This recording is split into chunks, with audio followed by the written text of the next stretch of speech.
Hi everyone, welcome to our two-call session tonight. This is your host John Ngong, and tonight we'll be co-hosting with my colleague Ajang, as we always do. Hey Ajang, how are you doing? I'm fine, thank you, Ngong. How are you? I'm good. Thank you for finding the time to be in the Tukul. And like to extend Right. a very special word of thanks to our guests. Tonight we have two brilliant young men with us in the Tukul. I'm sure this is going to be a big conversation. We might not even call it Tukul now. It will be something like Luak. It has grown into something big, right? Like But well, people, yeah, Luang exactly, is the bigger version of Tukul, man. So I'm sure it's the tonight bigger is going to be version a of Luang. Tukul. Exactly, it's going to be like Luang session. Yeah. So thank you guys Yeah. for finding the time, and as we always do, it's always a conversation. So we listen uh, for some time to our guests, and then we kick it off as a group, always open conversation and stuff like that. So allow me to officially welcome our guests tonight into the Tukul conversation, and I'll start off with Mayang Tut. Hi Mayang, how are you doing? I'm doing good. I'm okay. Thank you very much. Welcome to the Tukul. Thank you so really much. Thank We do really appreciate that. thank you very much. And hello to Simon. Simon Chow, how are you? Yeah, I'm doing good. I'm doing good. Good. Thank you. Welcome to the Tukul, man. I'm really happy to have the two of you in the Tukul with us tonight, and also speaking to our Tukul audience. And hey, this is the night we have been actually looking up to. So just a bit of background, guys. Last week we met up with this brilliant young man, and Jang and I were like, oh, you guys, we really want to have you in the Tukul, and if you have time this Saturday, and they were like, yeah, this is good. We can show up, and we have the conversation. So here they are today. We listen to their story, and let me kick it off. So, Mayan, we always leave it to our guests to do justice and introduce themselves, and if we do it, we might spoil the whole thing. So maybe I'll start with you, Mayan, a bit of introduction to yourself, what you're doing right now, and the word of hello also to the Tukul community. Welcome. Okay. Thanks you, my brother, and thanks everyone who really find time to also join us here. First of all, I'll start with my name. My name is Mayang Tut. I'm the CEO and founder of NileBoda. So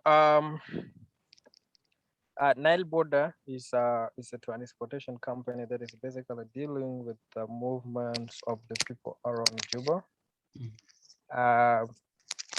That's what I can basically say. We also has another company called Safe Cycle, which is the trucking company that is basically dealing with the fleet tracking, the motorcycle tracking, the vehicles tracking, asset tracking, the phone tracking, computer tracking, any kind of the tracking.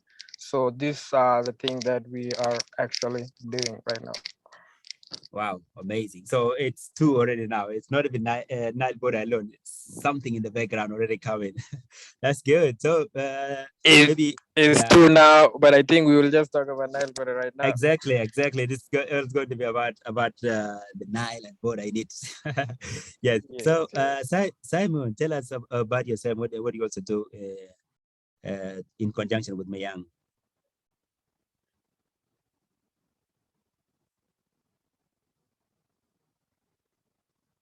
Hi, Simon. We are passing the mic to you now. All right. Hi everyone. I mean, thank you guys all for for inviting us to share with you all this today, and also for the rest of you guys who managed to turn up and save your time and be part of this. My name is Simon Chow. I'm the operation guy at NileBoda. So I think Mayan has given a brief introduction of what we do at NileBoda. Yeah. So me, I have a little bit of a background in engineering. Yeah, I I have a little bit of background in engineering, petroleum engineering. So when you guys were having that discussion lately, I was so impressed also to hear that. Okay. So we came to be in this business because of the unemployment rate, and there are a lot of things that are happening. So we decided to divert into different sectors. Yeah, so that's, I think, a little bit about me. Thank you very much, Otherwise, Simon. I'm a bachelor degree holder in petroleum engineering. Oh, wow, that's good. That's All right, also thank you. another good information to hear. So maybe we'll hear later in the conversation how petroleum engineering and NileBoda intersect in your life. So welcome to both of you. We really appreciate. Sorry, Gio. Okay, so thank you guys for the words of introduction right there. I think we'll just dive into the conversation. And yeah, so you mentioned a bit about NileBoda. Maybe you would like to know more about NileBoda. How did NileBoda come to be a thing that we are talking about right now, or what's how did it all start, and what is it right now? And yeah, maybe something more that we would like to hear about, maybe the audience that's going to listen to this conversation later. Yeah, so maybe we would like to hear a bit about the NileBoda, and then we kick it off from there. Yeah. Okay, the question is for Simon Chow, right? Yes. Because my internet is a little bit cutting right now. Oh, okay. Yeah, Simon, pick it up. All right. Okay. Yeah, I think if I can take it a little bit back. So NileBoda is basically a transportation business. We found a problem that has been there, like it's been there for a very long time.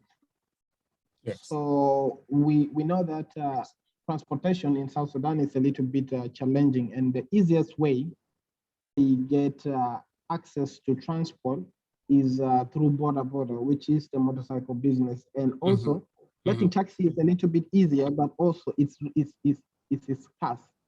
There was those days when you could not even find the taxi. So basically, that's some of the few problems. But then the bigger problem was this, that it wasn't really safe at the time. Like Bodaboda business wasn't really that safe, and also the people that were doing the business itself, they are not really careful, and there were a lot of accidents and a lot of issues that is in that. So that's how and when we started diving into NileBoda. But otherwise, NileBoda started as the two of us, having graduated from different institutes. Me, I was in Uganda. I was doing a bachelor's of.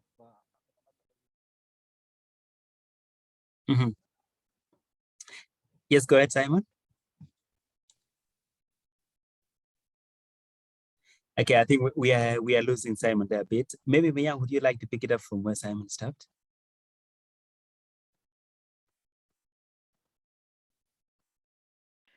Okay. I think Simon is back now.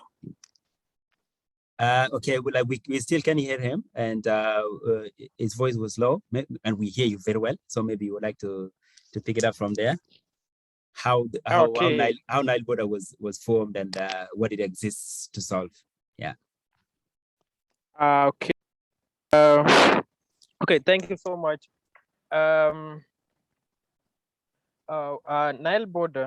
was started in 2018. How we started NileBoda is actually a very, very long story, and we kept it away. I mean, we kept it to ourselves for a very long time. Yes. Okay. Yes. We did not really actually find a good, or maybe something that we achieved, so that we can let the public know that this is what we are doing.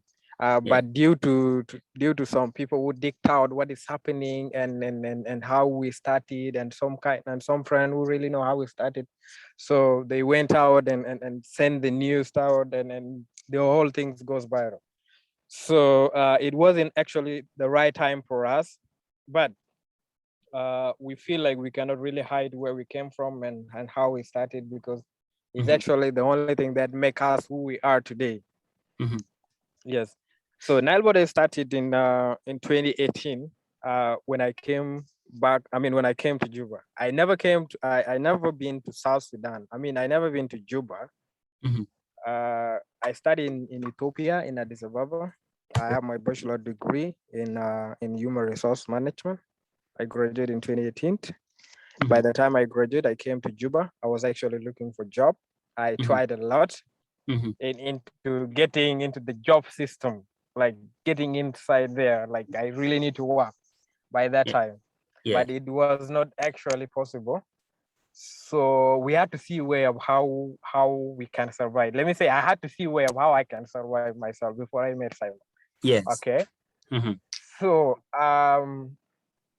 it was one day in the morning, I mean in the evening, when I really want to go and see one of my auntie from Jamajuba. So I went and took one of my friend bike, whole Sankey. So I asked him that, can I just borrow your bike and I will bring it back after 1 hour? And my friend was like, it's okay, you can get it. This guy was one of my cool friends. So I took the bike. I don't really know how to ride very well by that time, but I managed, because it's just a matter of how you play around with the brake and how you control it. Yes. And then how you respect the traffic rule. So I went and I get to that place. I was actually going to see my uncle, I mean my auntie. By the time I was coming back, a person picked me from the street and said that, hey, you bought a guy. Can you take me somewhere? Okay. I stopped, because by that time I was nothing in my pocket, and I really need to go online, this way of how we really used to be on Facebook and what and everything. Right. So I was like, okay, let me take this person. I was like, okay. So I take the person, and by the time I drop the guy, then another customer picked me again. Okay. And I dropped the person again. Yes. Then, and this guy just give me only 1 hour to come back. Oh, the owner of the bike. The owner of the bike. Yes. So I spent 2 hours, and I came back with some money. I tell him, man, I'm very sorry, I delayed a little bit. Yes. You can just take this. And I remain with this. I think I just remain with something like 500 or 600. I give the rest to the guy. It was like, man, no problem. It's okay. I'll just put this on my fuels, and next time when you need a bike, just let me know. Yes. I was like, okay. Then the guy bought another bike. I came to him in the morning because getting into that job system is not easy. So we have to just start what you really can do right now.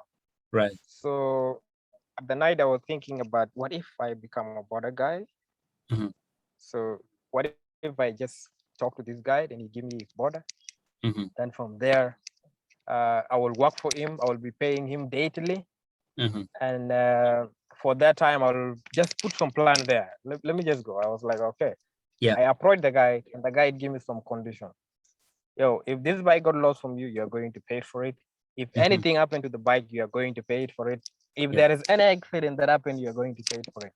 And right now, I need 2,000. I need 2,000 daily. I was like, okay, like 1,500, something like that. Yeah. I was like, it's okay.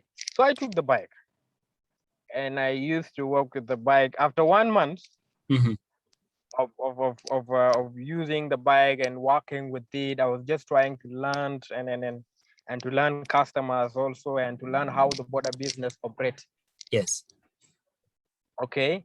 So by that time, I just got some customers. I have one of the customers that used to be in Sherkat. In the evening, I'll pick the guide from here, and I'll take him to Sherkat. So I was actually going to Sherkat to drop the guy there. Yes. By the time I was coming back, I met Simon. I met him in this way. I knocked him down. What? Okay, you see? So Yeah. I knocked him down accidentally. He was also riding someone's bike. It's not Yes. his bike. Okay. Oh my goodness. He made an agreement with the bike with the guy Eh, that that he will also be paying guy daily because getting into the job into the job system also is actually very hard for him. yes. Okay. So yeah, he has the same story with me. So Yes. I knocked him down. By the time I knocked him down, we quarreled a little bit because we know that the condition that was given to us by those guys that owned the bike are Oh very my. complicated.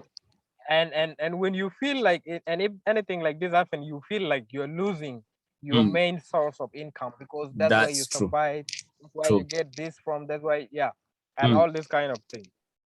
So you are really feeling like you're losing that. You see, I have that art of saying that, oh, this thing happened, maybe I'll lose this bike because the guy will come and take his bike and I'll also repair it. So Yes. all of these things are there. It's the same intention Simon was having. We quarrel a little bit, like we even want to fight. You get it? Yes. We Oh my goodness. quarreled. And you didn't even know Simon at that time. You didn't even know whom you have knocked down. I don't know him. I just knocked him down accidentally. It was actually my fault because I was supposed to concentrate. Yes. Okay. But I knocked him down. He fell down. Like he has some kind of injury there, and there are some little bit problem on the chain that happened on his bike and what that really need some maintenance. Yes. Yes. So we quarreled for some minutes and we both came to our intention, and it was like I tell him, man, okay, now this thing happened, and you know that nobody can really make accident intentionally. Yes. So why don't we just see the way forward? Why don't we just repair the bike, take you to the hospital, to the hospital, and Yes. then for medical attention and what and everything, because he was having some injury on the hand, and then I was also seeing him bleeding on his leg and what. Yeah. So I was like, why don't we just do it like that? Okay. The police and everyone was there. I know, They was not saying it's anything. always yes. Okay. Yes. It's us who are solving our own problem after we quarrel and what and we come to our own sense. And Simon also have that understanding because he know that this thing already happened. Yes. Right now, if we quarrel and what, there will be no solution.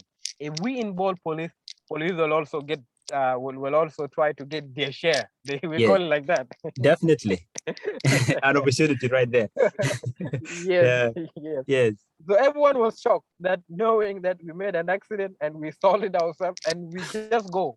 Okay. So you took him to the hospital? So yeah, we took him to the hospital, and then there are some medical attention that was made there and what. We did not really pay anything. We just went to the hospital and we made some understanding. I told them that I will come and pay. Let me just pay half right now, and they understand that. Yes. And then in the morning, I repaired the bike. The owner of the bike has no idea. And this is the condition that this guy tell us. They say that every week we need to check the bike. What happened? Okay. Like what is there? Like physically checking. So we really need to check the bike before before the time come. We really need to repair the bike before the time come. Yes. So we did that. And I took Simon contact just to be checking on him, to be calling him, like how is he feeling? And how is the treatment and everything. So I used to call him, and then he told me that he's doing good, he's improving. Sometime I come to see him. And then at the end of the time, we sit and we share some word. So that is how we start becoming friends. Okay. After we repair the bike, after we repair the bike and he takes some medical attention, that is how we became friends. Wow. And then by that friendship, so I think he's the one who tells me that where did you study from, and what do you really want to do, and such kind of question came in. Yes. Okay. Yes. So by that time we start becoming very, very good friends. Right. That really work together. We both used to work together like in this way. he worked here, and sometimes I work in Sherkat. Mostly I work in Sherkat because the road in Sherkat are not actually so good, and there's a lot of people there. Okay, Yes. it's only about the work and money to move around and what and everything. Ah. Yes. So We have this strategy that we do. Okay. Actually, by the time we work as a border rider, we are hunting a lot more than anyone. That's true. One time we sit Mm. and we share this idea. Simon told me that right now, if we are going to work just like randomly like this, like how these guys are doing, we will have no different from them. Okay. Right now, let's put some plan down. Okay. Yes. Yes. We have to have a business card. When we carry the customer, we thank them for using us. Okay. So we also have this raincoat, the small one whereby you tie it on the bike. Yes. So we also have this umbrella just to take care of the customer when the sun is too hot or rain. Yes. So all of this we introduce them. So we went to the schools. Okay. We went to the schools and then we talk to the teachers, the parent. We tell them that, okay, right now, we will be able to be taking your kid to school every day, and you will be paying us monthly. Is that deal okay with you? Yes. Yes. So we sign with most of the schools. We sign with the restaurant. We deliver food. We sign with some hardware hours whereby we deliver some hardware. Yes. We sign with I'm forgetting some of them, but Simon will add on later on. That's big already. Yes. We signed out also with those people who are working, like those who don't really have cars. We go to the offices. We tell them that we are very safe. We can take you from here to there. And when you don't have money, we can just record it on our notebooks. And when your money comes, you pay it us. So just call us anytime when you need us. We will do that. Okay. Yes. So we begin to have more customers. If any person doesn't have money at once, they will call us and say that I need this. Yes. You can come and take me from here. You can come and deliver the bread for me. Like Yes. there is some hours whereby we deliver bread every evening hours. Okay. Okay. By that time, we start to have a lot of customers. Like every minute you get a call. Every minute you get a call. Yes. If I'm busy, I transfer the customer to Simon. If Simon is busy, he transfer the customer to me. Yes. So this is how we started. And by that time, we are using other people's bike. And then one day we were sitting in one of the shepherd places where we used to eat in the evening. Yes. In the afternoon. So this idea come. When two people when two people are thinking together, let me say 2 heads are better than one. Okay. Right. So I might come up with something that we might put in the work that can really make a lot of impact. And Simon can also do the same. Okay. Yes. So we had this decision of saying that right now, if we are working and we are getting some money and we have no plan for those money, that means what we are doing doesn't really make sense. Okay.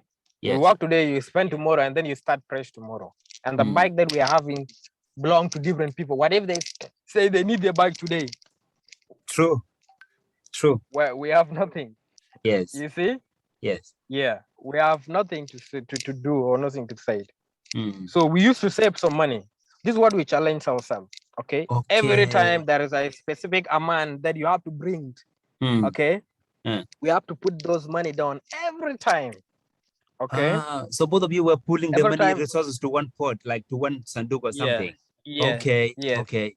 So every time Simon come with this, it's every time. I think we started in 7,000, and then from there we improved to 8 to 9 up to 10. So every day you have to really bring 10,000 every day. If you didn't manage to bring the 10,000, you bring 8,000.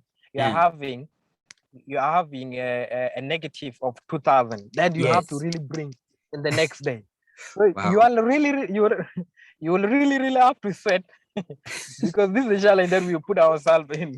Yes. To get those money by any means.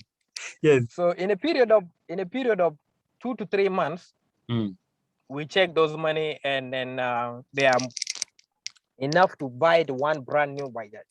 Okay.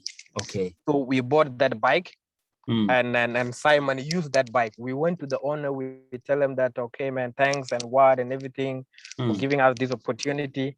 Right now, we can find for you someone else who can ride this bike. Yes. We'll be paying you. Yes, but it's not going to be Simon who is going to be riding that bike. Okay. So the guy said, no problem, even if no problem. So if the guy will be paying me the same way you guys are paying me, no worries. Okay. So the guy was there. We find another person that is paying this guy there. We have no connection with him right now. So we have one of our bike that we own 100%. Yes.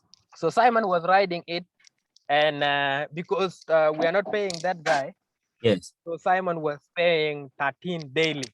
He's paying 12 daily. Yes. Yes. That has to be done because he's not paying any 2,000 to anyone outside there. It Right. goes to us. Yes. Okay. So I was still paying 10 because I'm paying someone The owner. outside there. True. Yeah. Yes. Yeah. Yeah. So then from there, within the period of 2 months and a half, the money that we have can also afford another bike. Yes. Within 2 to 3 months, I mean 3 to 4 months there, yes, the money that we Yes. have can Yes. also afford to buy another bike. Mm. So we bought another bike. We also communicate to the owner in that way, and the guy was like, "Okay, there's no any problem. So as long as the person will be paying me the same way you guys paying me, so there's no any worry." Okay. So right now we have our very own motorcycle Yes. that belong to us, and we are not paying anyone else. Wow. And most of the customer don't like Sankey. They like Bajaj. Yes. Yes. Okay. So right now we have the Bajaj. Okay. One time I was going somewhere, and by that time we did not really introduce the use of the helmet and the jacket. Okay. Okay. Yes. By experiencing a lot of accidents and a lot of people are losing their life. Simon talked to me in the I think it was afternoon when one of the guy had some very bad accident. Okay. So he told me, man, what we are going to do right now is that this two-wheel bike is very dangerous for us to ride it without protective helmet. So right now, even if the sun is too hot like what, yes, we have to get some helmet, a very good helmet, and we have to use them. okay. So it will really save us from unwanted injuries and what. I just say that is okay, man. That's not a problem. Okay. So by that same day, we went and looked for the helmet and what. Some people are calling us saying that you guys have a bachelor degree. You guys are graded. Why you guys are doing that? Especially most of my family members. It's true. From the Simon side also. So I tell them, man, it's okay, man. Let them say whatever they said. We are comfortable with this, and we laughed at. So we just find out that we have the same ambition of doing this. Yes. And by the time we step in that business, we really lost interest in applying anywhere. We really lost interest in sending our application and complaining about the job and anything. So we feel like this is what we need to do, and all we need is to improve it. And how do we improve? Those are the questions that usually come up from me and Simon. Okay, we improve through this way. So with the two bike that we have, we used to put some money down until we reach to another two bike again. We employ some other guys that are paying us. Okay. And they are riding them. Then we bought another two bikes again. We give them to the people that we employed, and they are paying us. So when we realized that managing those bikes is becoming really, really hard, because you know, when you give our people opportunity, they will really try to take advantage of you. We are riding and we are not managing them. Outside there, there's no any tracking system that is seeing them. Someone might go to where we don't also want because there's a lot of robberies and what. So we just say that, okay, right now, seeing our bike has reached to 8 in numbers. Let's do this. Wow. With the tool that we have, it will make sense. We will have to just bring some guide. We give them helmet and the jacket, and we will see how we should get a platform that can manage those guys. That is when we start the paperwork, the registration, and what your detail, your grantee, your grantor when you are coming to get the bike, until the numbers has increased, and until we met some of the investors that come in. Okay, some of the South Sudanese sponsors. Yes. Yeah, one of the young guys also. Yes. So with the number that we have and the story that we have, so one of the guys just stepped in to add on something Yes. to expand the operations. Okay. Yes. So that is how we started NileBoda. Yes. Wow. If there's something that I really missed out, Simon Shaw will also be in position to really correct that. Wow. So I've taken a lot of time. This is it. This is really what we were looking at. We're wondering what is. I think you will have to give the mic to someone else if there's something that I miss out. Then Okay. Yeah, Simon will come in right now. I know a lot of things are there. You know, putting on the strategic planning about the roadmap, about where we are going to be, because we just feel like we are not just going to work out border riders. Okay. Yes. There is something else that we really need to do. Okay. At the time our bike is reaching to 8, we just feel like the problem is not us. The problem are the people who are demanding for those bikes. And the problem is also accessing a very safe motorcycle, a very safe, convenient motorcycle is through our app. Okay. When you order using NileBoda app, the person who is going to pick you, up our record, is not going to commit anything bad because he knows that we monitor we monitor him through all his movement, and where he's going, the customer is driving, when is driving the customer where, and all this kind of things. So these are the things that we are planning to really introduce. I mean, to reduce, because we find out that a lot of young youths are really interested in honing their motorcycle. Yes. Okay. In riding the motorcycle, and it's actually a very easy job that you can get right now when you have the commitment and how you can also work on that. So we just plan of increasing many more bikes, and we give them to some of the guys that are also very interested to ride them and sustain their life and then sustain their family life and everything that they are doing. So that is what we've been doing for all this time, and we are willing also to really add up, because the reason why we was keeping this to ourselves for all this time is because we feel like the target that we need is not yet reached. The number of the people that are looking for a motorcycle from us right now are too much, and we cannot afford to really give them those motorcycles by now. So we are just starting. I mean, we are just doing that slowly by reducing that number slowly and slowly until the number became big. So when the number hit big, so that is when we can announce to the public and everything. So that is how we started, and I really missed a lot of things. So Simon will be in position to add up. Thank you. That was amazing, Mayang. Your story already touched us, and I see even the comments in the chat box here are coming in, and wow, what a story. Maybe we will give the mic to Simon just to add a few things if something is left out or something like that. Simon, if you can unmute for a second.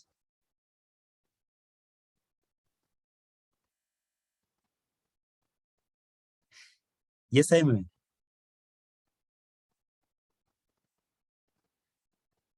Okay, I'm still struggling, Mayang, to hear Simon.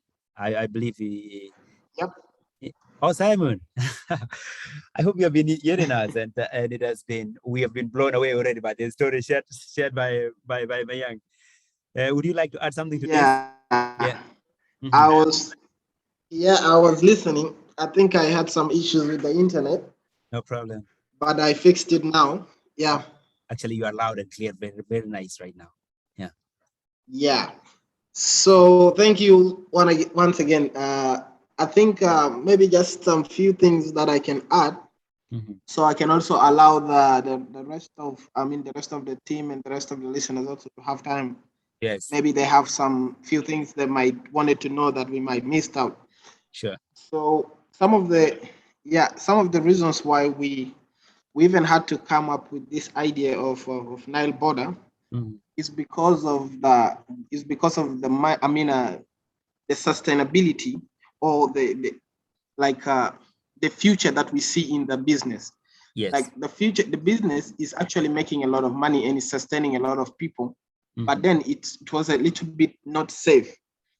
Right. And we cannot abandon something that is helping a lot of people, but instead fix that problem that is coming with it, which was the accidents. And then we have to find out like what is the reason why the accidents has been there.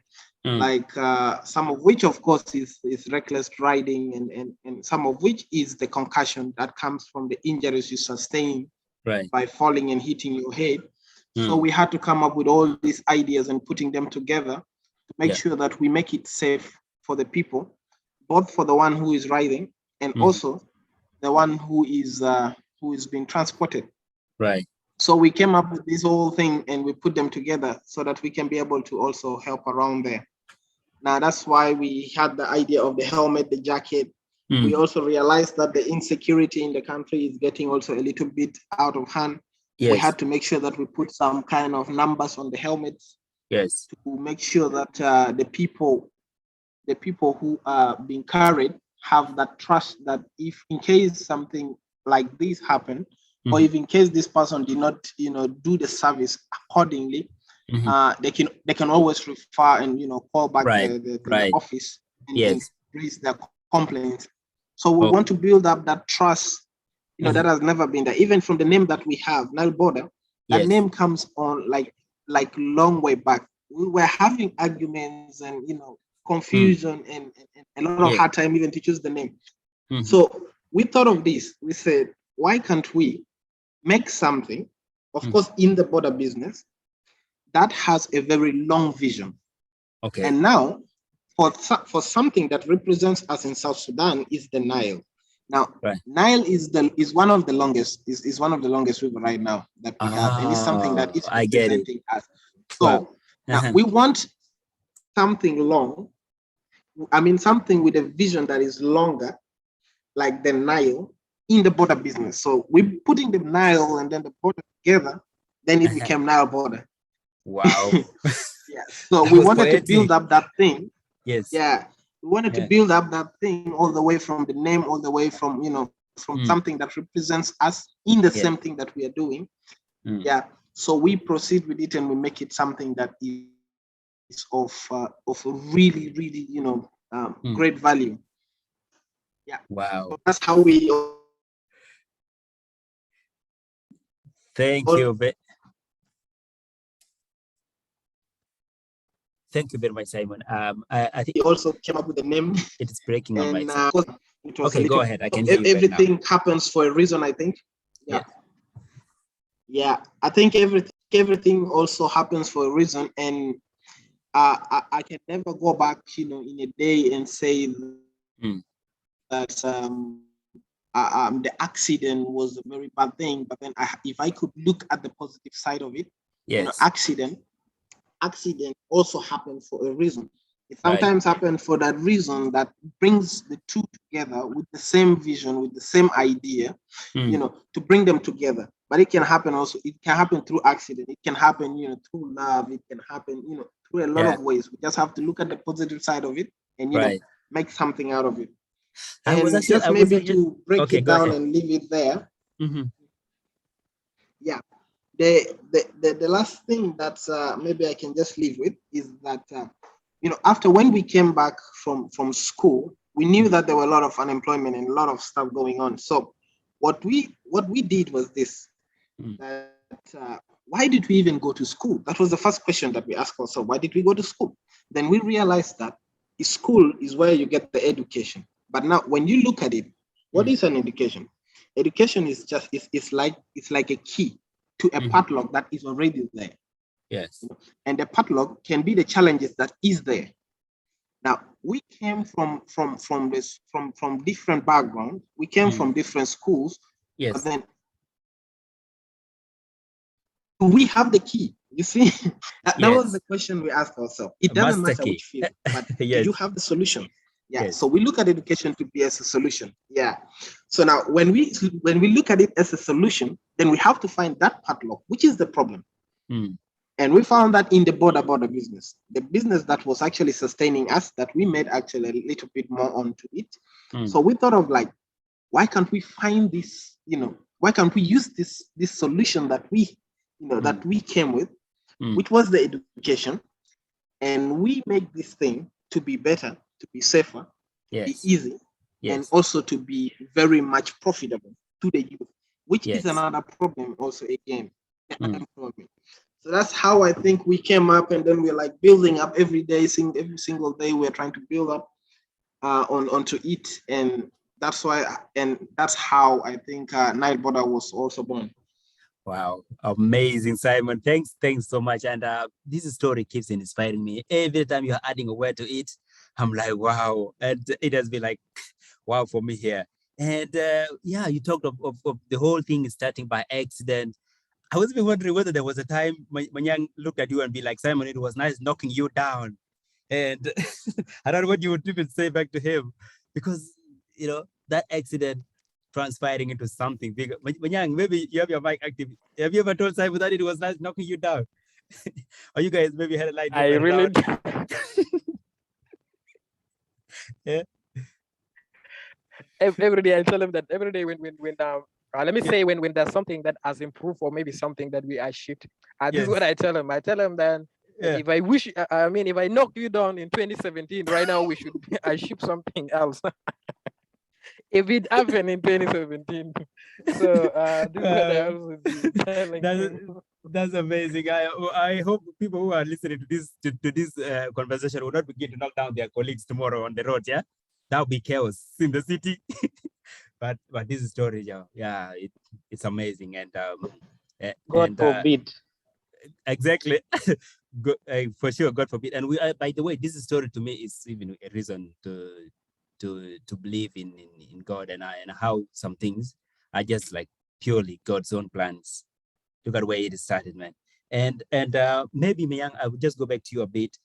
You talked about some of the stereotypes that both of you had to overcome, and even from within your immediate family.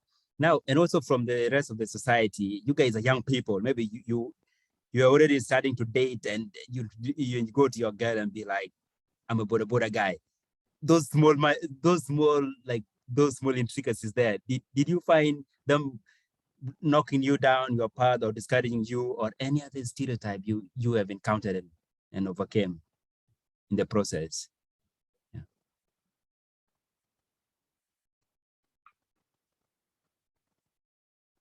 That's for me, right? Yeah, okay. Yeah, it's for Okay, any of you. You can reply the question. Yeah. Okay, Simon, maybe take it up. Okay. Yes. All right. Yeah, you can reply the question, huh? Yeah, Simon is taking it up. Yep. So I think one of the biggest stereotype I think we have in the business was the fact that we have certificates, we have bachelors, Yes. and people will be asking like, "Hey man, why are you doing about a business?"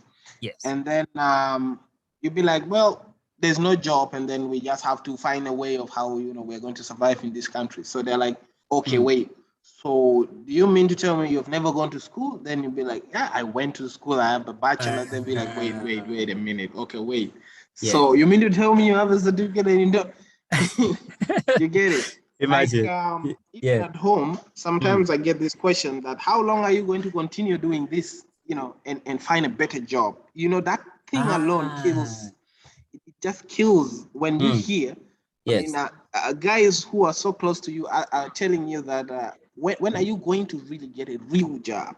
And one time I was with my friends, and this is the question they asked me. Yes. I mean, they were my colleagues back in high school. Yes. And in a long time, we've never actually met. So one time they asked me, they said, "Hey man, like what exactly? Which course have you done back in the university?" I was like, "Well, I did petroleum engineering." They're like, "Okay, wait, excuse me, with petroleum engineering and you're doing a Bodaboda.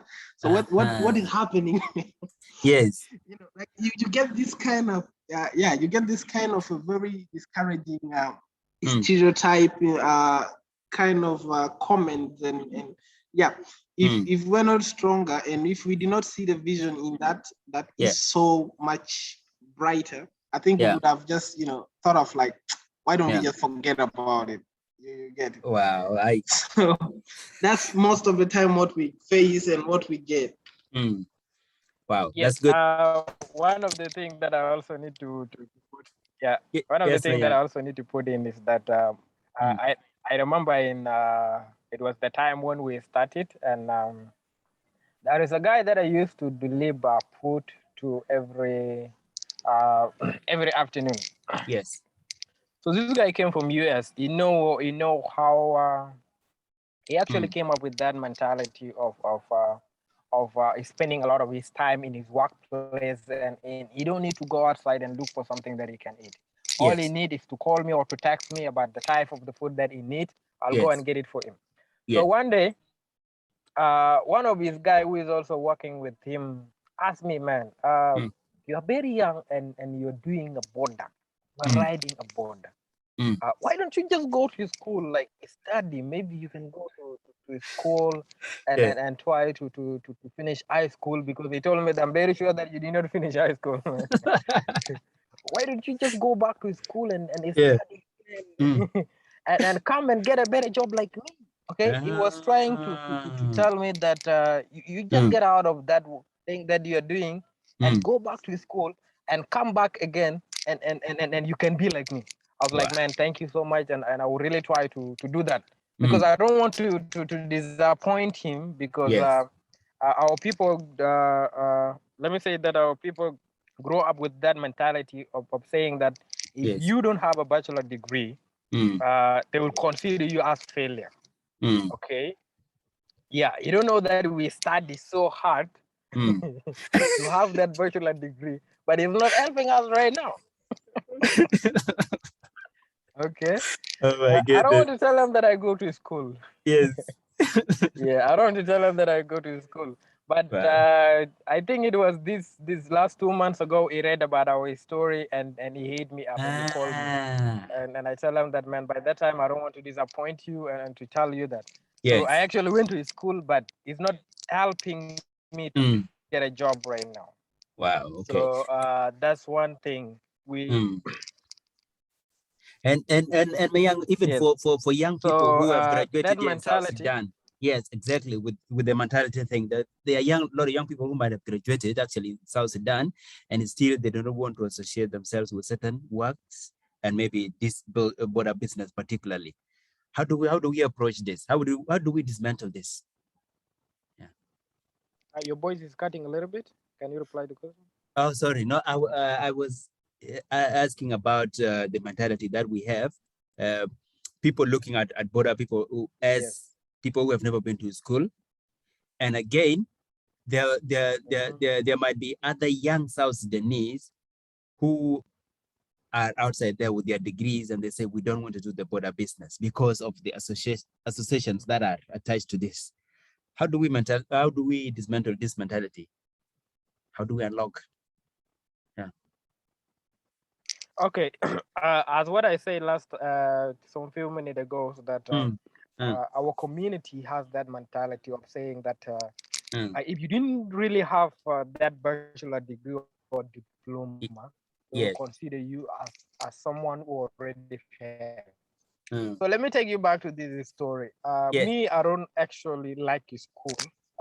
Since I went to, I was very good at schooling in I think it was starting from primary 1 to 8. But when I went to high school, things became different. I think of doing some of other things apart from school. I don't really concentrate a lot on the school.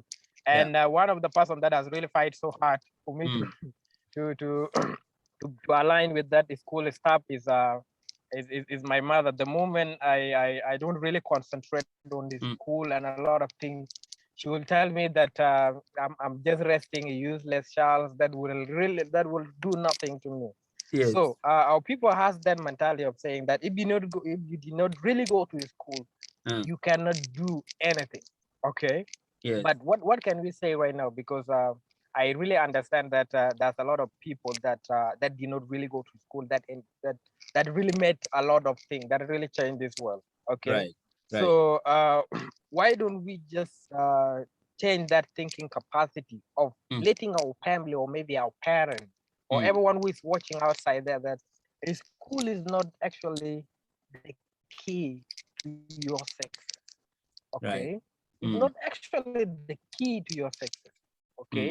You can Yeah. go to school, you can have a bachelor degree, you can have the PhD degree, but Yes. if you don't have plan, you don't have vision, you don't really know what you are doing, Yeah. you might get employed this year and next year you might get fired. Okay. Right. Right. So that thinking capacity has to be changed. Okay. Yeah. We should really let all this thing go by saying that if your son tell you that I'm really interested in doing this and this school has to come in as my second option. Yes. So let the guy do that, because we really understand that it's not only the school that help us, but it's the way that we plan, is the way that we think, is the way that that we really see the vision. Okay. Yes. Because Okay. the commitment to what you are doing, what make you a profit.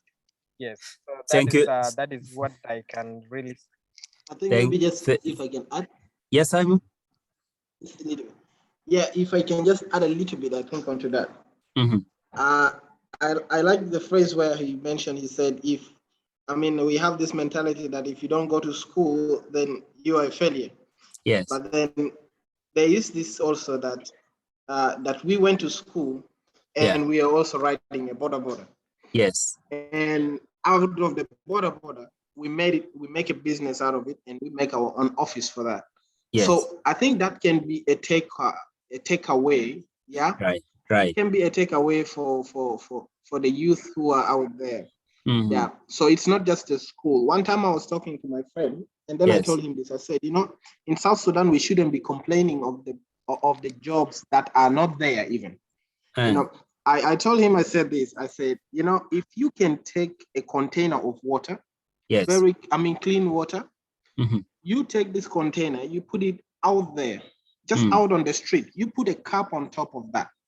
You get, if you put a cap on top of that and you start you start selling the water by the cup, people will come and buy. That's how much there are a lot of opportunities out there, and it's not in the offices anymore. Right.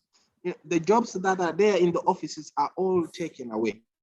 They are all having people in that, and there are actually sanctions also being done in the offices because of, in some offices because of the little bit of the revenue, the drop in the revenue.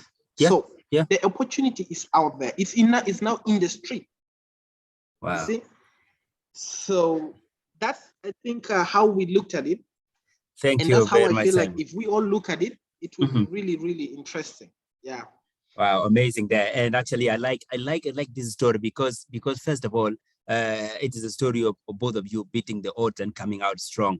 And again, it's actually a story that comes into to dismantle some of the stereotypes that we have. And we see somebody riding a boda, we assume this person has never gone to school, and to double it up, it's a young person, all that.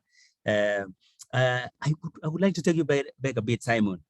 You are the operations manager right now for NileBoda, and the business has been running for close to 3 years, starting in 2018, as earlier alluded to.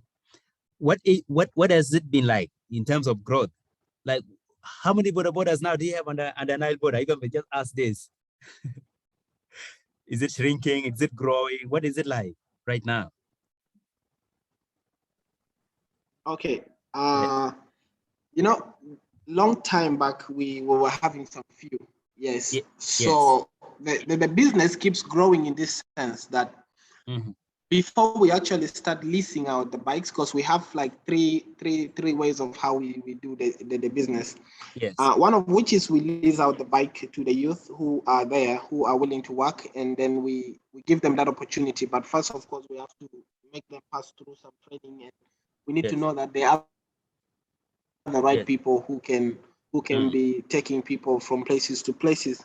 Yes. So the number has so far been increasing every time we've been giving this out. It has been increasing because a lot of youth actually don't have that capital to put Oh, in yes. to get a Yes. bike to start working, but they really have the passion, to do that work. Yes. So ever since we started, we have never experienced a drop in the growth. We have been experiencing like a tremendous growth. And if I can also add that in the office right now, we have more than 1,000 applicants. Like we have more than 1,000 applications that are just waiting to get our call. Wow. Yeah, that's how far it is growing. Every single day, people are calling us asking for, for the procedures of how they can apply and how they can get the bike, because they're really interested. Wow. And do other people get the opportunity to invest in the company right now? If somebody wants to join you and put in a contribution, like in terms of shares, is that something that is open, or how is it handled? Yeah, currently we are not blocking any of this, because we have a lot of demand that is almost passing our capacity. Right. I think Mayan also mentioned that back. He said that we have a very big demand that is growing every single day, and not only for the bike, even for the application itself.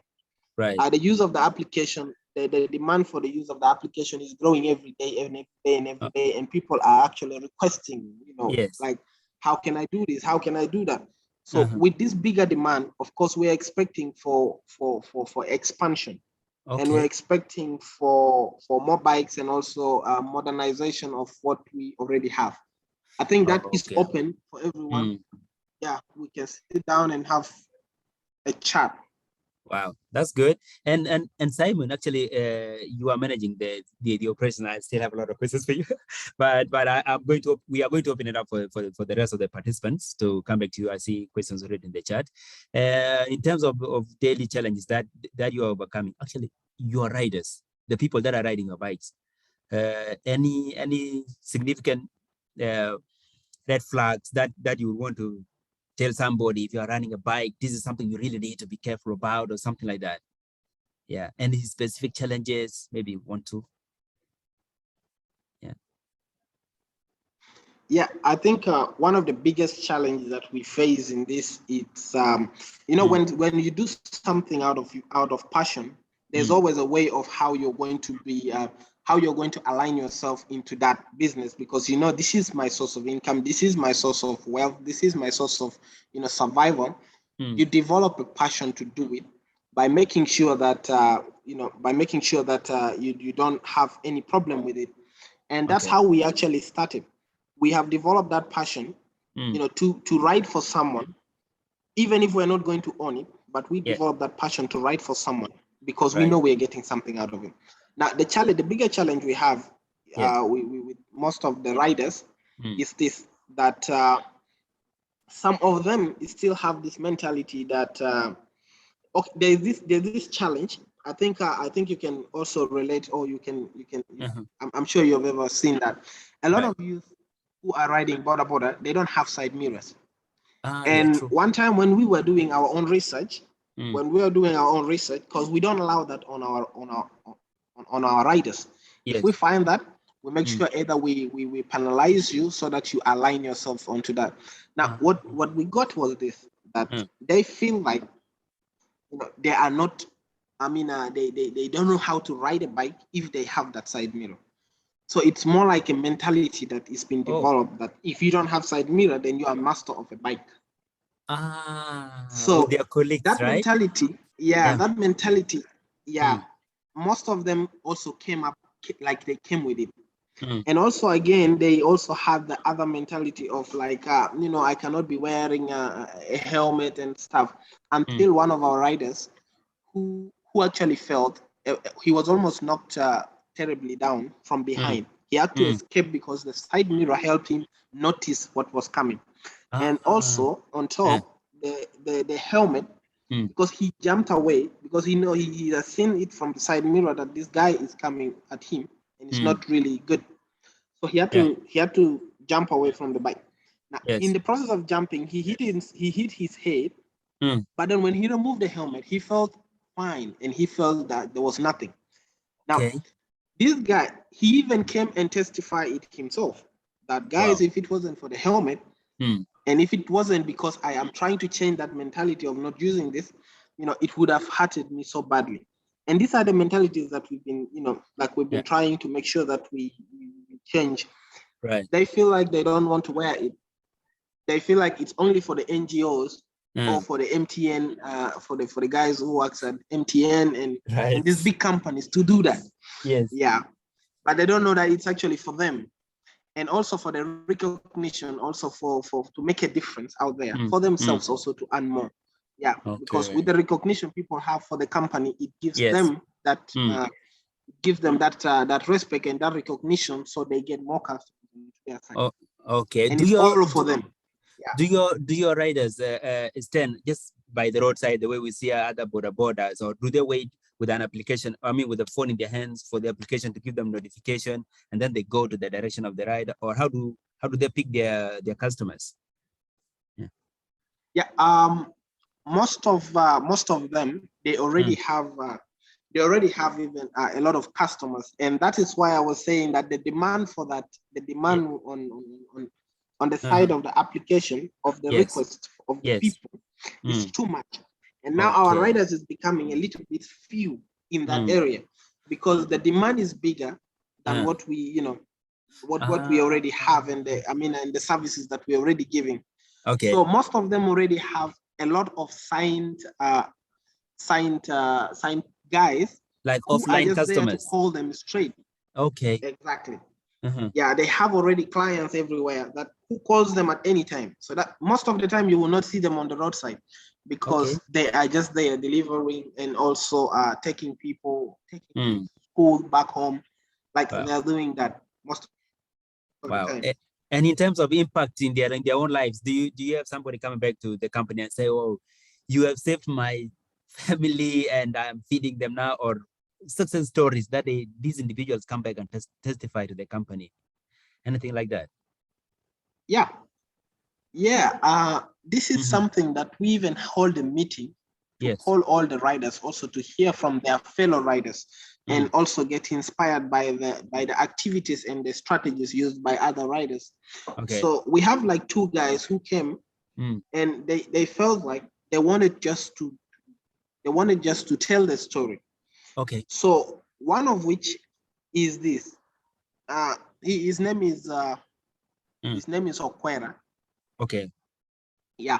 Now he said, he said that with the strategies that we gave him, and then also with the kind of customer service that we train him, he managed to get at least, if less, at least 30,000 a day. Wow. And that's all his words.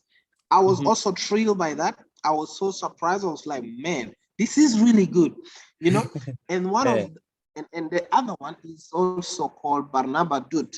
Now this guy, he also came and he testified it by himself. He said, well, if I'm getting the least is 30,000. I was like, wow. So now you guys, this is really good that you can actually share it with the rest of the riders. Yes. You see, and these are some of the success. These are some of the success stories they came up with, and some of them, of course, they come and they say, "Yeah, well, we really appreciate that." By the time when they were riding for someone, the rules were strict, and most of the money actually just go. But now this time, it has actually given them chance also to contribute in their families. For those ones who do not have wives, they say they have contributed a lot in family things. They'd be able to, like get water. They'd be able to also buy lunch and breakfast and all this. So one of them said that he's actually building a house for his mother. Wow. Yeah. That's amazing. And by the way, Simon, if some of your riders feel that they are okay now and they want to break off from the company, are they allowed to go, or even go and form their own NileBoda or something else? Is that something that you guys are considering? Or yeah. Simon. Yes, Simon. Yeah. I'm here. So I think what we do, what we do is this. What we are doing is we want to give them, or I mean, we wanted to bring them or open their mind and their head into the opportunities that are there that they can actually get also involved in. So we are not like holding you. Yes.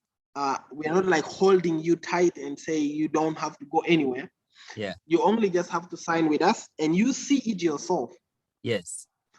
And if you want to stay, you are welcome to continue staying. If you want to go, you feel like there are other opportunities out there you want to explore that is more than this, you are also welcome, because we wanted to prove to them by example, not by force. Okay. That this is good for you. Yeah. Right. Thank you very much. There's a little bit of this that I can add. Yeah, man. Okay. What I can just add in that my colleague has missed out is this. Right now, on the current stage where we are right now, we have the policy that we are using for the employment. Yes. Especially right now, if a rider, because most of our riders right now, they are graduates. Most of them has bachelor degree. Most of them has diplomas. Okay. And then they can actually also do office work. Okay. So this is the strategy that we also use for employing them. So if we see you, if we had an advert or open position that really needs someone, the main people that we first target is our rider. Okay. If you are willing to come in and work, okay, officially NileBoda. So you will just apply it. You go through all the requirements, the interview, and then many different kind of things. And from there, if you qualified for it, there's no any problem. You can just start working. So most of them are looking for site opportunity. Instead of just trying to work as a rider to wait for something different to come in, so we can actually employ you ourselves if you want to also officially work. Wow. So that's what Simon is about. Amazing, guys. And I think we have had a very good rounds of like limited discussion between the guest and the speakers. I mean, between the host and the guest here in the room. Maybe this time we would like to open it up for our participants here. And I already see their hands raised, their messages in the chat. So I'll go in this order. I see a hand from Garang Book, and I also see a hand from Dew. So maybe I'll give the mic to Garang, and then we'll go to Code after that. So Book, if you have your hands up. I still see your hand up, so kindly unmute and go ahead. Yeah.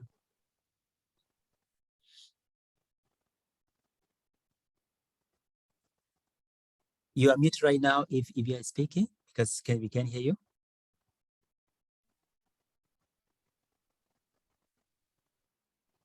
Oh, okay. Thank you. Sorry for that. Are you hearing me now? Yes, clear. Please go ahead. Hello? Yes, go ahead, please. Hearing you. Okay.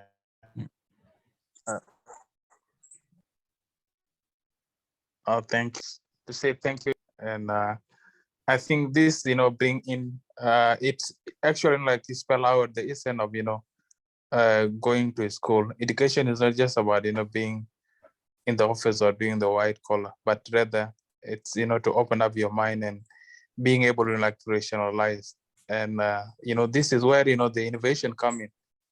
You could be, leveraging what has already been, done. And exactly that's what you did. You solve the, the gap and you fill in, the gap. So thank you for that. And I really, encourage you to continue with the same spirit. Also, you should also reach out to, especially the like of you, the other young guys, talk to them and, you will inspire them along the way. So I just have a question, and I think two questions. One is whether, you guys have considered about, like the, forming some sort of, like motorcycle union that will advocate on behalf of motorcyclists. So I don't know, is that something that you have considered? And has it been existing? And if not, could it be something that you need to do, because we have stringy laws that really don't favor the riders? That's one question.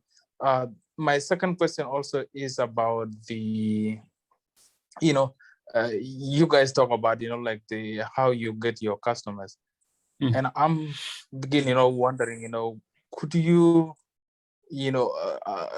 put into consideration things like the call line?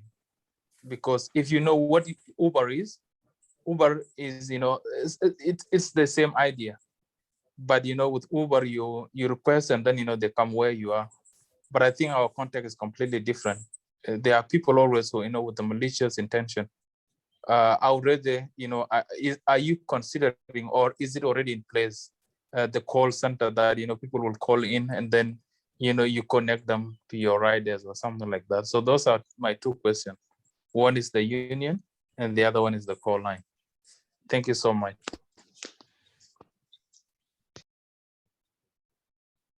Thank you so much, Okay, I Graham. think I'll give that to Maya. I can pick Yeah. that. Okay, thank you. I'm experiencing internet cut off here, and there's some of the things that I didn't really get on.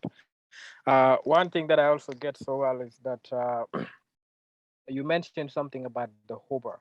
If you order using Uber, the car, the taxi will just come straight to where you are. That's the reason why we have NileBoda app. Okay. One of the things that we're also trying to put into place is that we understand that our people are a little bit behind on technologies. Let me say it, most of our people are a little bit behind on technology. So there is this way that we should also be in position to educate them. In a which way? You have to really see a very easy mean of how they can access your service, okay?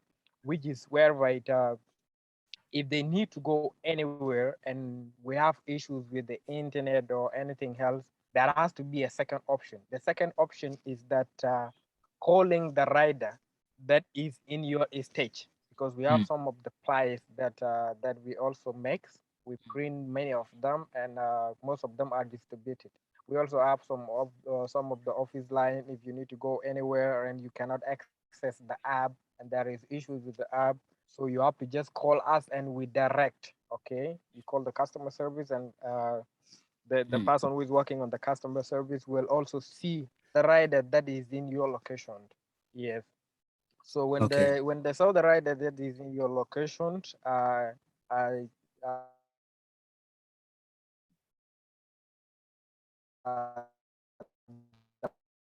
person will see way of how. So that is what we also put in the place.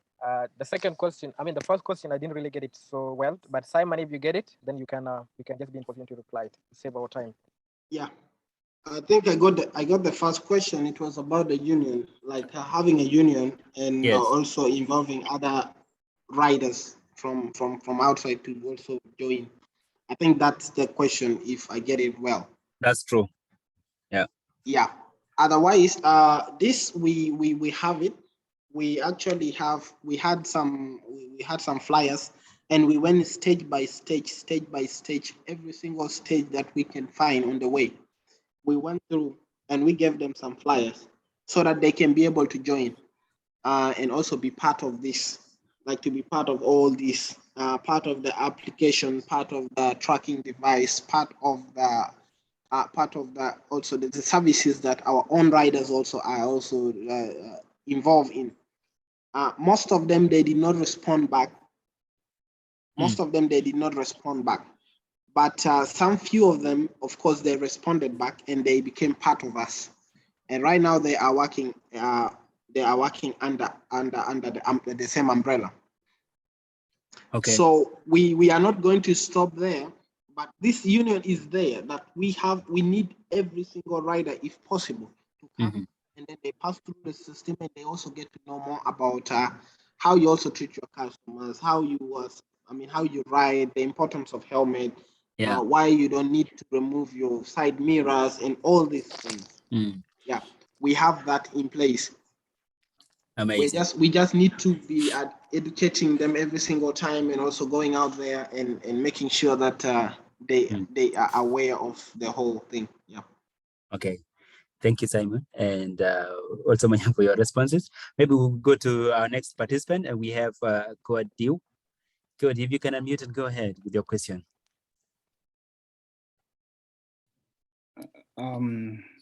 Thank you very much. I'm so glad to be here. My name is Kwat, and I'm currently living in Belgium. Wow. First of all, guys, I would like to thank you for sharing your story. It's particularly in a country where we all feel that nothing is possible, but to see many young people, and come up to do something that can, change the stereotype of the country is something we all wish, and we all want to make it to see also as well. Last year, because here in Belgium, I came through a scholarship in 2016. I did my master here, and I worked with the European Commission as a financial advisor as well. We have a project that we want to take to Africa. Last year we went to Rwanda, and that project is basically about how we can support the small businesses in the country, because what we feel that many African countries that are struggling to get. Someone is making noise. I think. Sorry. Mayang, can you mute yourself? Oh, okay. Sorry. I forgot. Okay. Yeah, go ahead, Diu. I've done. So that kind of projects is how we can support these small businesses. Like in Africa, there is a problem of many people, not getting employed, and also there is a challenge of government employing everyone, and no people working in the private sector. Because when you see in Africa, 90% of people are employed by the government. So the private sector, they are left empty. And when the government want to tax those individuals working in the private sector, the government can get only 0.0% of money, because everyone is employed by the government. So what we do is that we are supporting, a small business like yours guys, and be able, to support them with all kinds of material they need, and give them a training on the operational part, on how they can connect it also with the rest of the world with their businesses.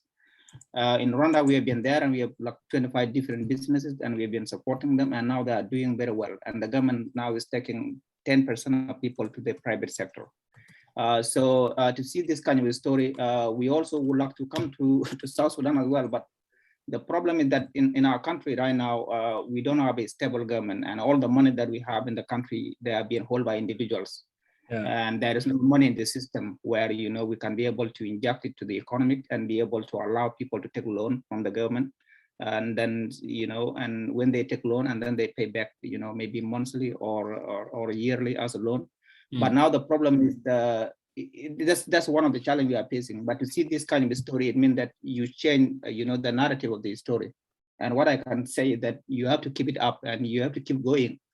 And South Sudan will be changed by people like you. When you change the narrative, when you change the story, then other side of the world also, they will be respecting us, and they will see that there are so many young people which have a different generation, from the old guys. So I want to pose my question. My question is that, how do you guys try to employ people? Do you give them like interim job, like a 6-month term? Like today, if you don't work, you will not get paid? Or do you give them a contract that if you are sick, maybe there will be a time for you to stay home and be able to get paid as well, even if you are not working? How do you guys pay your employees in a term of this kind of businesses? Yeah.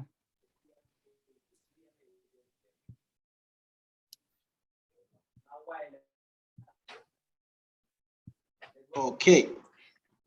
All right. The question is, how do we recruit the riders? No, the question is, how do you employ? Because there is two ways of employing people, especially here in the Western world. Maybe that interim part. Interim part, it means that if you don't work today, you will not get paid today. But if you work, you will get paid. But there is a contract part. When okay. You are sick, and how do you pay your people working with you? All right. That is going straight to the staffs with me in the office. How do we recruit them and how do we pay them? Yeah. I think I get that right? Yes, Yeah. yes, that's it.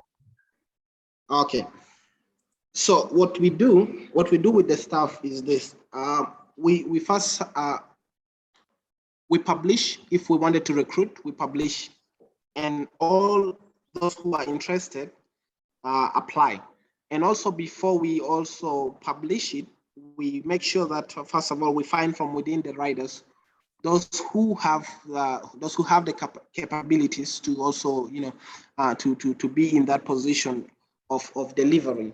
That's how we do it. And so when the person applies, we choose the right one and we give them a probational period of at least three months to also to assess how they are going to really deliver and do their job right. Yeah. So we give them that period of time before we sign with them an actual contract.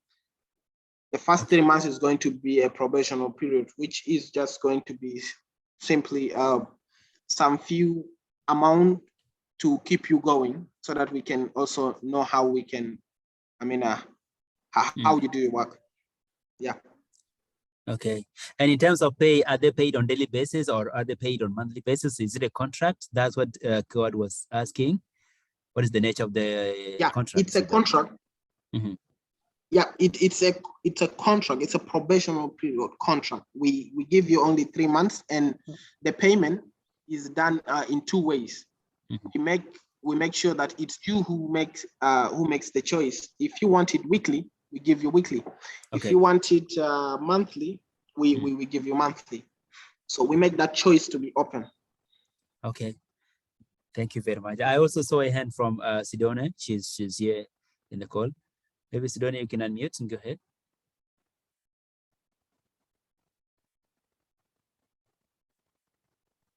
Hello. Yes, we can hear you. Please hey, go sorry, ahead. Guys, they said ladies might be cousin. I think I lost it. I would say that it was a great night. The story was really super insightful. Right. It's really very inspiring, and I would say kudos to the team and we give you a clap for the great job that you're doing in South Sudan. My question was first to the team in the company, like based on how your company's do you want to do shares? Do you intend, like in future, to be selling shares to the other South Sudanese, like who would like to be part of your company, or how do you see this progressing in the future? That is a question to the team. And then my other question would go to, sorry, did I forget the name? What was the name? Dew. Is it Dew or something? Sorry. Code Dew. Yeah. Dew. Okay, sorry for that. To Code Dew, my question was in terms of support that you do to the small businesses in the African countries. What is usually the criteria for this? And is this something that you see could come to South Sudan in a few years to come, or how long do you see like it's going to reach South Sudan, and what are the criteria for selecting the companies, the small businesses to support? Thank you so much. That was it from my side. Thank you, Sidonia. Okay, Sedina, can you reply to me the first question? I didn't really get it. Yes, Manyang, my first question was, in terms of your company and how it is growing, how do you see the future? Do you plan, like in future, to be selling shares to the other people or other South Sudanese who would want to be part of your company? Like, do you plan to do that in the future, or what is it like? What is the future like for you? I think I can take that question now. In a term of the share distribution right now, we open the door for everyone to come in, but we are also very restrict in who we are dealing with, because we've been a lot of our friends has been experiencing such. You let someone in today, and at the end of the time tomorrow they will claim everything. Okay.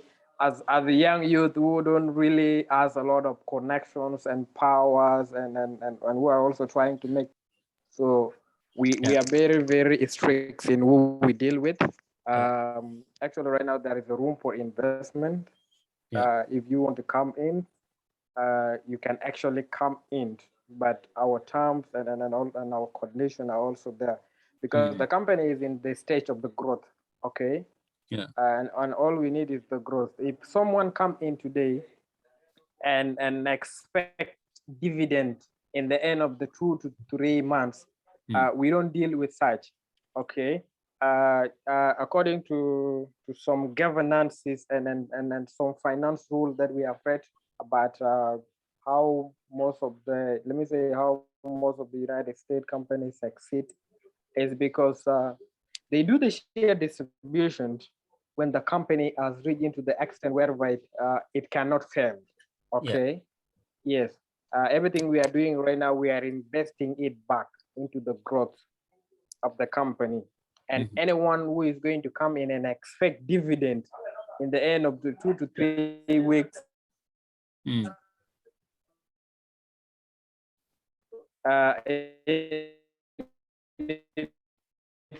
to 3 months has no room. So that is the reason why last time we do everything ourselves. But if there's people who will dividend, when the company actually welcome to come and collide with our rule and see how the best possible options that we can still move forward. Okay. Thank you, Mayang. Maybe to Dio, because there was a question to you, Dio. Yeah. Yeah. First, thanks for the question. Well, our project is a group of experts who are working with the EU Commission, and this project is basically, on how we can, support small businesses in Africa, especially not only in Africa but in developing countries. And we do it based on agreement with the government, because we have to ask the government that, okay, if you employ 90% of the people from your country and only 10% of people working with the private sector, it may be difficult for you to get the tax, because 10% is less and you employ more people. So it is important for the government to employ mostly 20% of people, and 80% can work on the private sector, so the government can get more tax. That was all idea of the projects. So how we do it, we do it based on the plans that the government already have, the money they have on the system. So what we do is that we have to select the businesses, that the small businesses like Mayang have and his colleague, and then they have to share their financial statement for the last 3 years on how they've been working and what were the challenges they've been facing on their business, and how they can expand also their businesses to get more people on board. Maybe it will be related to something related to the challenge they are facing, related to maybe they have one place here, they want to open another place in another region inside the country. So we have to say, okay, we have 1 million euro and we have to support you with whatever the scale you need. We have to give you training every month or every week with your staff, and then rest your question, and then try also to scan the environmental challenge that you are facing. So based on that, then we can give you a loan. Then the loan will be connected with the government. So that loan, that's how you can get loan. So we have for the last year, we have 25 different businesses in Rwanda. And up to now, we've been still working with them. And the government actually gave us the report that they have 10% of people that left the government. Now they're working with the private sector due to the 1 million euro we injected to the economy last year. So for us, I claim about South Sudan, but the problem is that there is no way where we can, try to see the financial, how can I call it?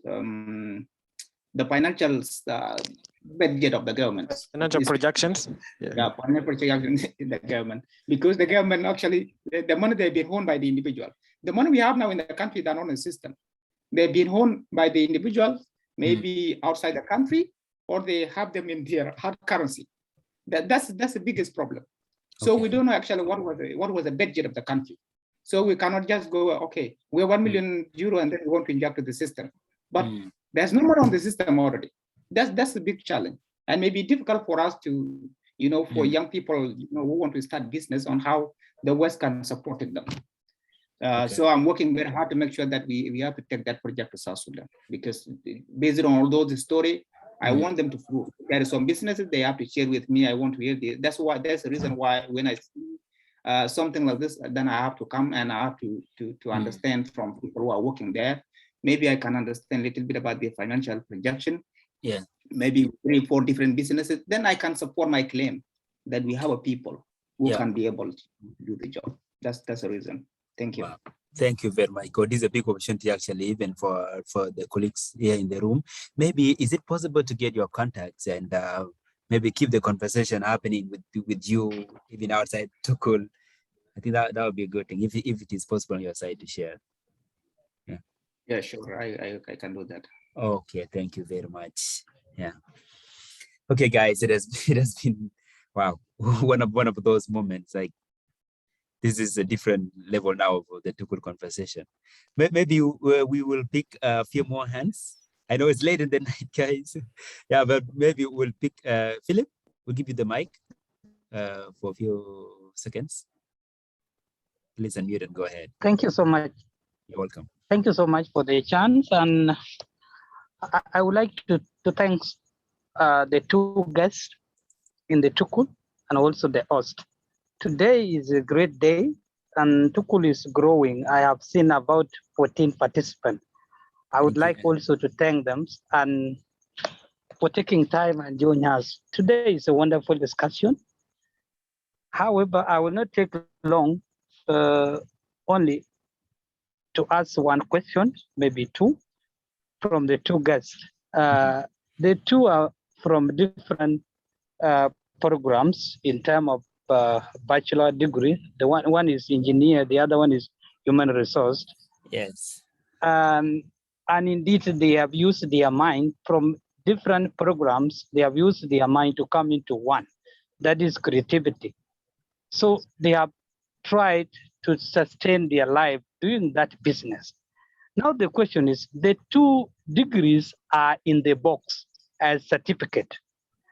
How does this business related to your career? That is one question. The second question, before two people, the two guests came together and had a very lucrative business, as they put it before, was it a dream to any one of you to become what? A NileBoda guy? Or it was often from the blue? These are the few questions I wanted to ask from them, but otherwise, the second question? The way to go. The second question was it a dream to any one of you to become a NileBoda guy? Or maybe for you, Mayang, did you see yourself becoming a CEO of a company? Yes, Exactly. yes. Was it a dream? Yeah. Or it was come out from the blue? Thank you. So Philip. otherwise, thank you so much for the way forward. This is a takeaway lesson learned today. Thank you. Thank you. I think the other bachelor's guy will learn how you begin serving your life. Thank you so much. Thank you.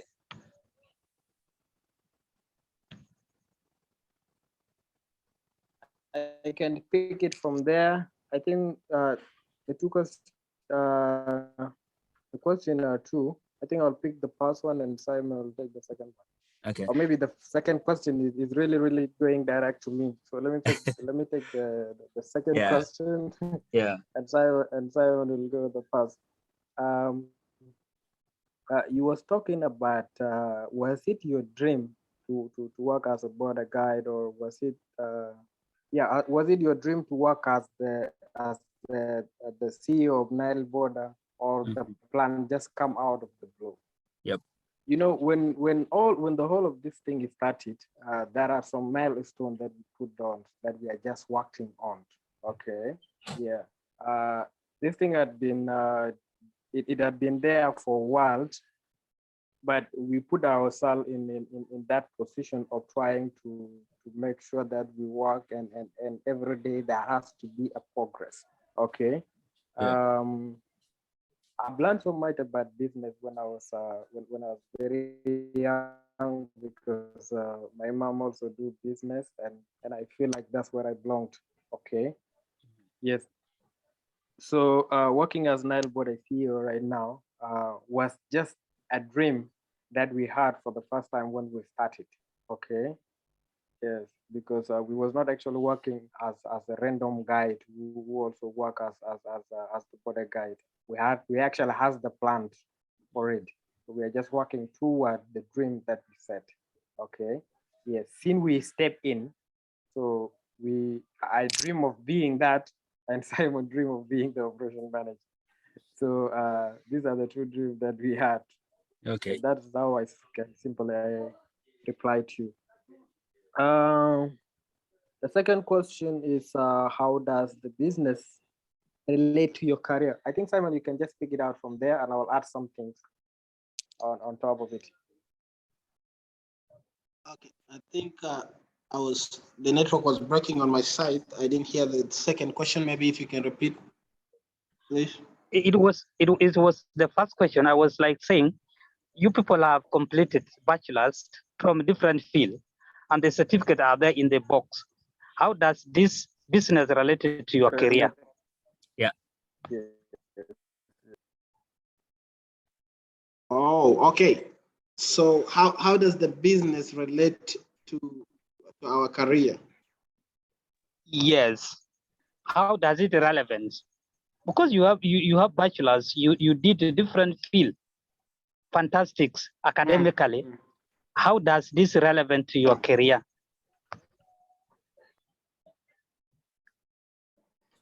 All right. Okay. So I think I maybe let me share this this story when I was back in campus. It's not going to take longer. Yeah, when I was in campus, I actually faced a lot of challenges with even paying my own tuition. So as at home, it was a little bit challenging because the tuition was becoming so hard, and time there was a lot of changes in the dollar rate and stuff. So choosing this, it wasn't by choice. I think that I have to choose this over petroleum engineering, for example. Yeah. So I came from this background whereby every single thing about business, every single thing about us is business. And although when I was growing up, like we were taught to do something, to become something. So when I was basically going to school, I just had one idea. Like I want to go and acquire something. I want to acquire knowledge. Like how I put it earlier, I mean, I see school as a source of the knowledge that I need to use it as a tool to open certain problem, to open a certain to find a solution to a certain problem. That's how I look at education. So when I was going to campus, it was all about just having the certificate and coming back to do exactly what what all our family members are doing, starting all the way from my mother all the way down. They are doing business. So I was raised in that environment. Like if you ask me if I know more in engineering or more in business, I will tell you I live business all my life. So that's how I find myself going in that line more. So Okay. it's been something that we've all come, like we came all from that same background. And going to school was just a way of expanding that knowledge in a certain in whatever field. I think back when, before we could go to school, back in the days, we never had this, we never had education literacy class, whereby you are taught onto like what to choose, on how to, where to start and what course you should choose and all this. So it was all about just learning and acquiring whatever you can acquire. Right. Yeah. So we came to find that what we studied wasn't actually what we wanted to do all our life. So we find ourselves building up our career in this thing, but the knowledge come from the education that we got. All right. Yeah, and the main reason why I choose to be the operation is because of the engineering background I have. Oh yeah. Oh yeah. Okay. Hey, thank you guys. Thank you everyone. It has been a unique Tukul session. Like to me, we have had, this is our Tukul session number 12 actually. And this one has been so much different. So I would like to thank you very much. Can you imagine like we had to go past the time by 46 minutes because the conversation was so nice. And I believe everyone has been learning. I've learned a lot in this. So I would like to thank you everyone for finding the time and being with us and for your contribution to the people who spoke and people also who listened in. Thank you very much for that. And a special word of thanks to these brilliant young men who have this amazing story and are doing actually great work to South Sudan. To me, I really like the fact that you saw a local problem and you find a local solution to it. Yeah. So to me, this is amazing. Maybe we'll just give you like one more minute to you, Mayang and Simon, to say your, maybe if you want to share final words, and then we'll give it a close. Yeah, maybe Mayang, and then we go to Simon. Yeah.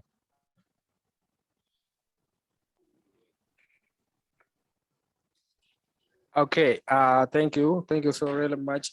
One thing that I also want to add from that, right now in the country we are finding a lot of foreigners that are doing a lot of work in South Sudan, and there's a lot of young youth who can actually do those work. Yes. But none of them has never been given a chance to prove that they can do the work. Okay, let me just use this method that we are actually doing.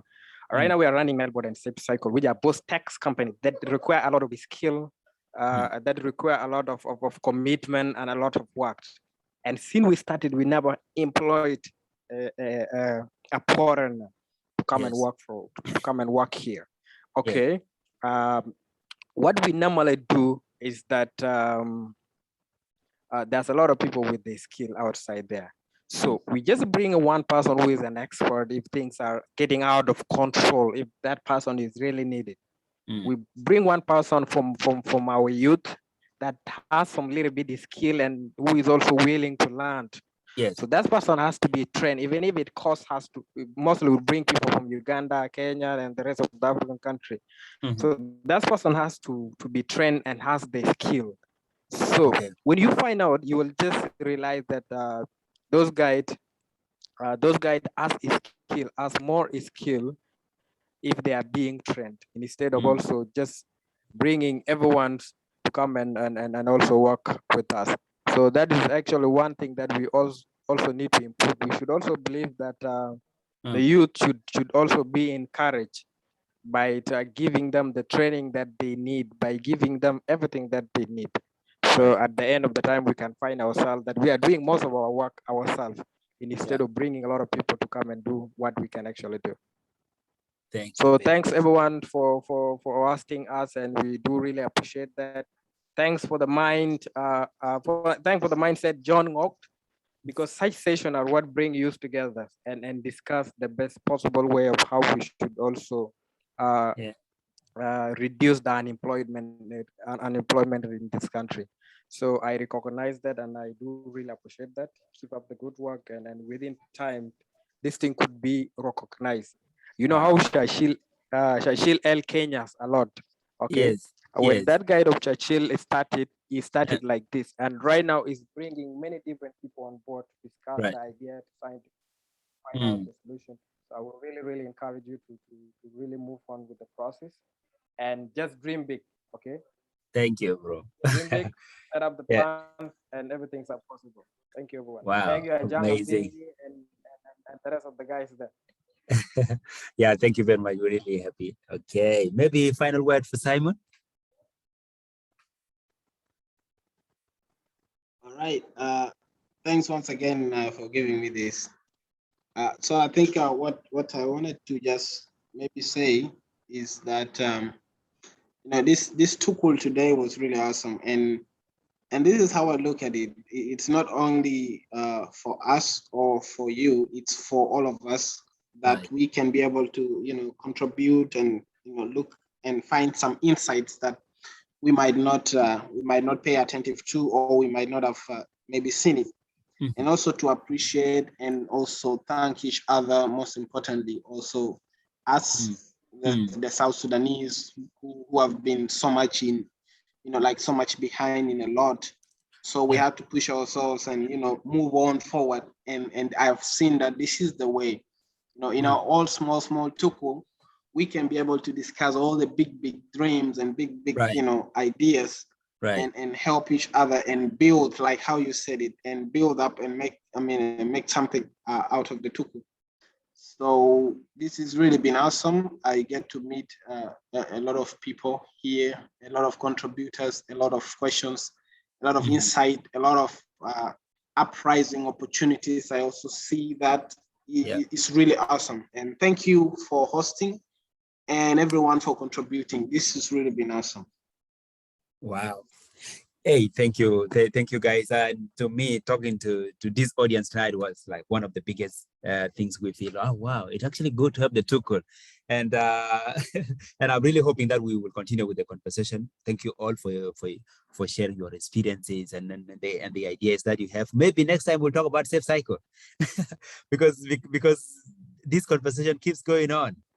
What do you think, Mayang? Yeah, maybe we'll come back and talk about safe cycle. Yeah. Yeah, it's okay. We can talk about it another time. Yeah. All right, amazing. Yeah, so thank you, everyone. I really want to say thank you one more time, and we are going to give this tukul session a close, and wish everyone a good night. Enjoy your Sunday tomorrow. Thank you all for finding the time to be with us. It has been close to 2 hours. We have been in this tukul for close to 2 hours. I said this tukul was going to be something else. It's the change up from small tukul to big one.